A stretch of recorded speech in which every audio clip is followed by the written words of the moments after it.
વડોદરા શહેરના મોજમોહડા વિસ્તારમાં એક ભૂવો પડ્યો હતો। આ ભૂવા અંગેના સમાચાર ડીએનટીવી ન્યૂઝના માધ્યમથી પ્રસારિત કરવામાં આવતા જ તંત્ર દોડતું થયું હતું અને તાત્કાલિક ધોરણે આ ભૂવા પુરાણની કામગીરી હાથ ધરવામાં આવી છે।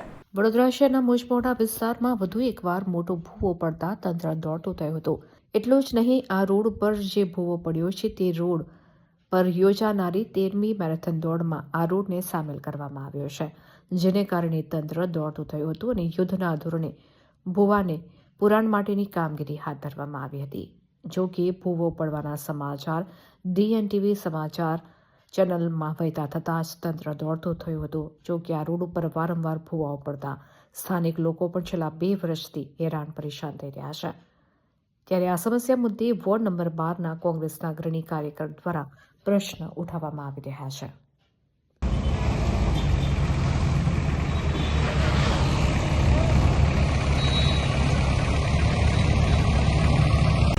આજ રોજ જે ભૂવો પડ્યો તો ગઈકાલે એ કોર્પોરેશનના અધિકારીઓ જલ્દી ને જલ્દી આવીને આ કામગીરી થોડા કલાકોમાં કરી। મેં તો કહેવા માંગુ છું, આવી કામગીરી તમે અકોટાથી મુજમોડા રોડ પર બી કરો, જે 2 વર્ષથી કામગીરી ચાલી રહી છે, તો વહેલી તકે આ ભૂવાનું નિવારણ આવે ને લોકોના રાહત। જે 2 વર્ષથી લોકો હેરાન થઈ રહ્યા છે વડોદરા શહેરની અંદર, જે ટ્રાફિક જામ થાય છે, લોકોના હાથ પગ તૂટી રહ્યા છે, એક્સિડન્ટ થાય છે, એટલે આવીને આવી થોડા કલાકોમાં મેરેથોન દોડ જવાની હતી, એના કારણે ભૂવો થોડાક જ કલાકોમાં પૂરાઈ ગયો।